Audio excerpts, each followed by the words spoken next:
Dark Messiah of Might and Magic, one of my absolute favorite games. Dark Messiah is a first-person RPG game with the best melee combat I've ever played. It might be simple, but because of the fun you can do with the ragdolls, I'm all fine with that. The game might not be perfect. Hell, when I first bought the game, I couldn't even get past the prologue without the game crashing. Even though I couldn't get past that part, I replayed the prologue hundreds of times, just killing the same enemies again and again. The main problem with this game is how unstable it is. It would constantly crash, which is the reason why I never got past the prologue. It still crashes today, even after I updated the game, because the game didn't support auto-update, so I had to download it manually through the internet. The game still crashes. It has numerous bugs, though none have impacted me that much. But with all of those problems, I still love the game, especially the combat system. In the game you have 3 skill trees: Rogue, Warrior, or Mage.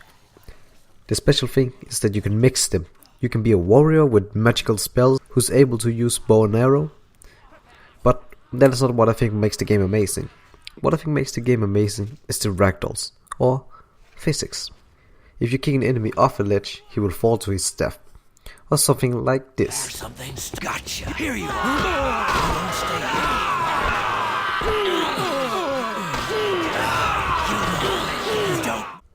With magic, you can take an enemy and fling him around the map, and basically have infinite way of killing enemies. Even though the combat is the best part of the game, the story is something else. The story is rather generic. Seraph, main character, is the son of an evil messiah. His first objective was to retrieve the Santiri crystal to power up some old temple. But as the story goes on, the crystal gets stolen, you try to retrieve it again, etc, etc. In the end, you basically have 2 girls with you, a demon/succubus within you called Sana, and a human mage called Liana. They're just contrasts of each other, and you have to choose between good and evil. It's basic, but basic is good enough for me. I would have preferred a better, cooler, bigger story, but I'll survive with this. The story's not too important. Not in this game, at least. What really ruins the story is the characters. Master Fenric, for example, had no character depth whatsoever. Sana and Liana are predictable as Max's jokes. Liana is a damsel in distress, and Sana is someone who really wants Sarah's booty. They're so generic. As a kid, I was attached to them, not because they were girls, but because it was the first time I've ever played a game with some kind of human character development.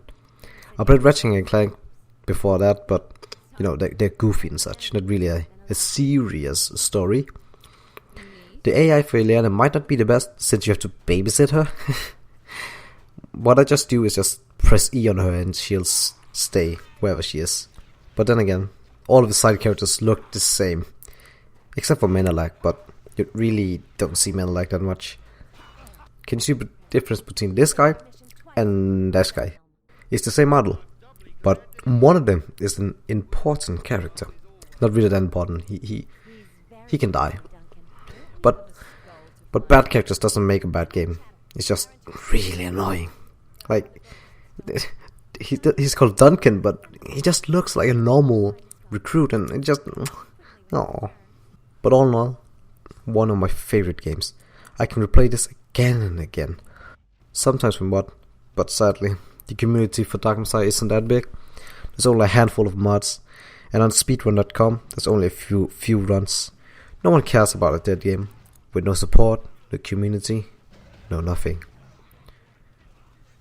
And that's how the game will stay, unless we get a sequel, which I doubt that would ever happen. Like, Dark Messiah, you will always have a place in my heart, next to GL the God and Hankidev the Lord. Goodbye.